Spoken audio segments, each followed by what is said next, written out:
Honorable Tampuli, I'm sure the line is better now. You can hear me. Yes, I can hear you now. Great, great, great. Thank you once again for making time to join us this morning. This morning, our focus has been on, dealing with traffic. But before we even get to dealing with traffic with you, because Engineer Maham actually talks about how you can defer to the engineers and they would get it done. Yes, we know that today the LI has been withdrawn. But since you are in the transport ministry, just help us understand what necessitated the amendment to the LI, and at what point in time did you decide to introduce, the amendment of Regulation 74 into the whole amendments? Thank you very much. And your question, I think, addresses the matter holistically. The Ministry of Transport, the parent ministry of the National Road Safety Authority and the Driver and Vehicle Licensing Authority, thought that the Road Traffic Regulations LI 2180 of 2012 requires some amendments in view of the changing times that we find ourselves. It's been in existence for the past 12 years. So there was need for us to look at some amendment to bring it up to speed with modern times. For instance, at the time that it was passed, we did not have electric vehicles. What number plates do we use for electric vehicles and so on and so forth? What are the technical specifications that the DVLA has to look at before they register? All of these things needed to be considered. The number plates, you understand? The trade plates. We looked at, age limits for driving license issuance and so on and so forth. So those are some of the provisions that we sent to Parliament. And in February this year, we had a meeting together with the Attorney General Department with the Subsidiary Legislations Committee of Parliament. What we sent to Parliament at the time, and if you don't mind, I'll just read Regulation 39. Okay. Originally, that's what we sent to Parliament. The principal enactment is amended in Regulation 74 by the substitution for Sub-Regulation 3 and it reads, despite Sub-Regulation 1, a siren or bell may be fitted as a warning appliance and used on the following classes of motor vehicles. A government vehicle used for official purposes by the head of state. B, a police service vehicle. C, a motor vehicle used by the Ghana National Fire Service. D, a motor vehicle used by the National Ambulance Service. E, a motor vehicle used as an ambulance by a hospital or a clinic. F, a motor vehicle used by other recognized government security agencies. And G, a bullion vehicle registered by the licensing authority. These are the provisions that we took to Parliament. And when you go and you have the pre-laying meeting with the Subsidiary Legislations Committee, you go through the amendments one after the other. So it was in the course of going through clause by clause review that we got to this place. And members of the Subsidiary Legislations Committee, chaired by Honorable Dr. Dominica Yine, my former law lecturer at Legon Law School, insisted that we must expand the scope of this particular clause to include the vice president, because the president has been mentioned, the head of state has been mentioned, but the vice president has not been mentioned. Okay. So we should include the vice president, the speaker of parliament, the chief justice, ministers of state, justices of the Supreme Court, and members of parliament. Okay. My minister at that meeting disagreed that if we have to expand the scope of this application, it's going to create some amount of chaos in the society. I mean, you can imagine all 275 members of parliament driving around the place with siren blaring all over the place. There was going to be some amount of disorder. So the Ministry of Transport disagreed at that meeting, and the records will show. Now, subsequent to that, the Attorney General knows a letter with the amendments that have been proposed and still stood by these particular provisions in March this year and sent to the Statutory Legislation Committee.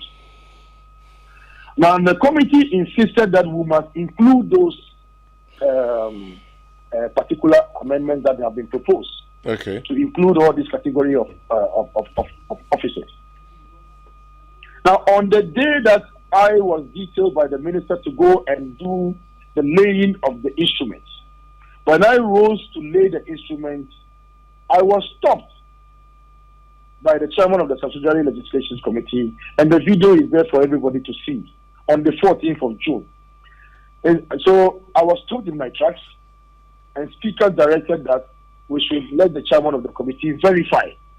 And we went outside of the chamber to the lobby, and the chairman of the Statutory Legislation Committee confirmed that the proposed amendments have been included before we were permitted to leave. Now, just by way of clarification, just by way of clarification, Transport and the government of the Republic of Ghana had no appetite at all for including ministers of state and members of parliament. If we would have done that, we would have done that since 2017.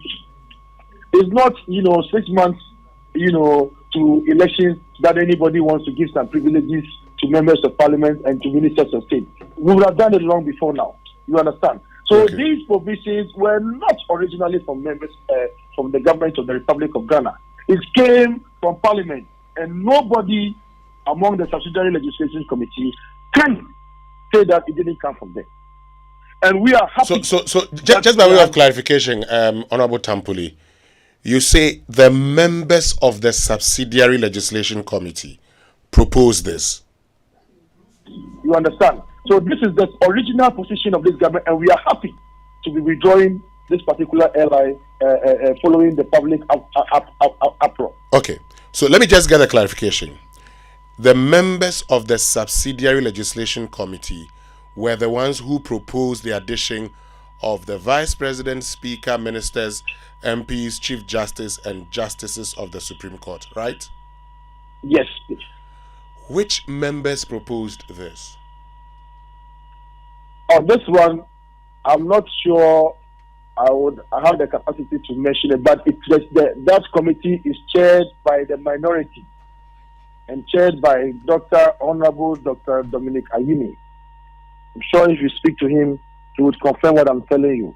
But it came from the members of the Statutory Legislation Committee. Like I said, what we sent to Parliament is what I read to you. Great. Now, because there's been a lot of, ordinarily I wouldn't be explaining my question, but because there's been a lot of discussions back and forth with suggestions that this was a minority amendment, I just want a clarification, because the LI came from your ministry. Was it the members of the committee, as in both minority and majority, or it was minority members of the committee who suggested this amendment? Like I said, I'll leave that for the committee to respond to. What I do know is that there was unanimity. And if there's unanimity, you know what that means. In the committee, okay. There was unanimity in the committee. Okay, that answers the question.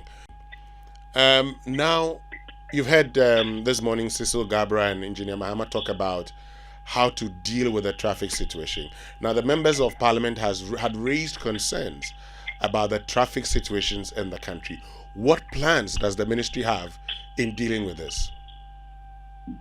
I did not have the benefit of listening to Cecil Gabra and Engineer Mahama. So I'm not too sure I would be able to respond to what they said.